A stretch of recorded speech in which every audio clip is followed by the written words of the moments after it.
गांव की नदी सूखने लगी थी। पहले जहां पंछियों की आवाजें, बच्चों की किलकारियां और बहते पानी की मधुर ध्वनि सुनाई देती थी, अब वहां बस सूखी दरारें और उदासी छाई थी। खेतों को पानी नहीं मिल रहा था। जानवर प्यास से बेहाल थे और गांव वालों की आंखों में चिंता की लकीरें थी। यह कहानी है दिया की, एक 8 साल की साधारण सी लड़की जो सुंदरपुर नाम के एक छोटे से गांव में रहती थी।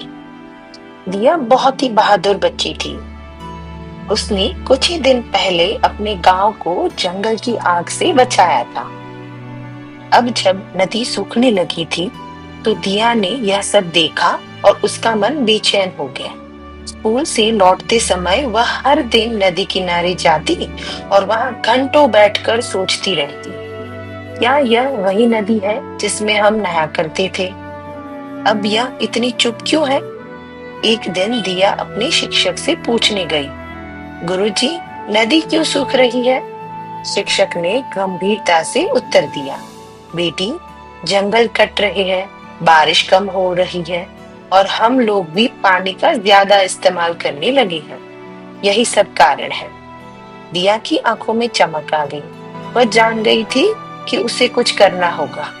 उस रात उसने अपनी कॉपी में योजना बनाई। गांव वालों से बात करनी होगी, बच्चों की टोली बनानी होगी, पुराने तालाबों की सफाई करवानी पड़ेगी और बहुत सारे पेड़ लगाने पड़ेंगे। अगले दिन दिया ने अपने दोस्तों को बुलाया और अपनी योजना बताई। सभी बच्चे तैयार हो गए। उन्होंने गांव के लोगों से बात की, उन्हें समझाया कि अगर सब मिलकर छोटे छोटे प्रयास करें तो नदी दोबारा बह सकती है। शुरू में गांव वाले हिचकिचाए, लेकिन जब सरपंच ने बच्चों की लगन देखी तो उन्होंने भी सहयोग देने का वादा किया।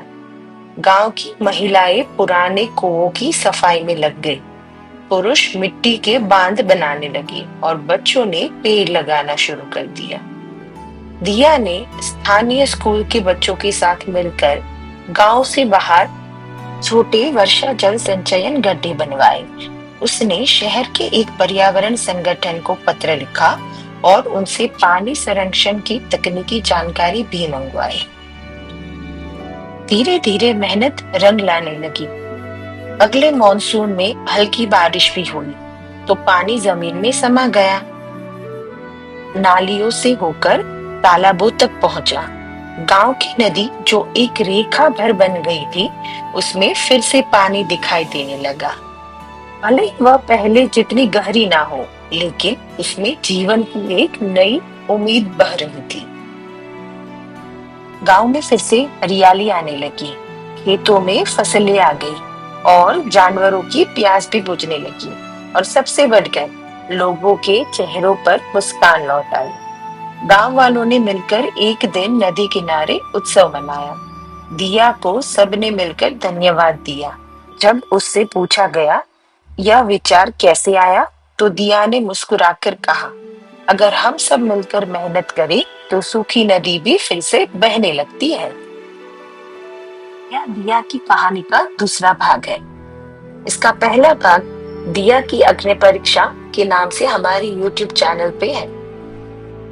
अगर आपको हमारे वीडियोस अच्छे लगते हैं तो प्लीज हमारी YouTube चैनल को लाइक, शेयर और सब्सक्राइब करें।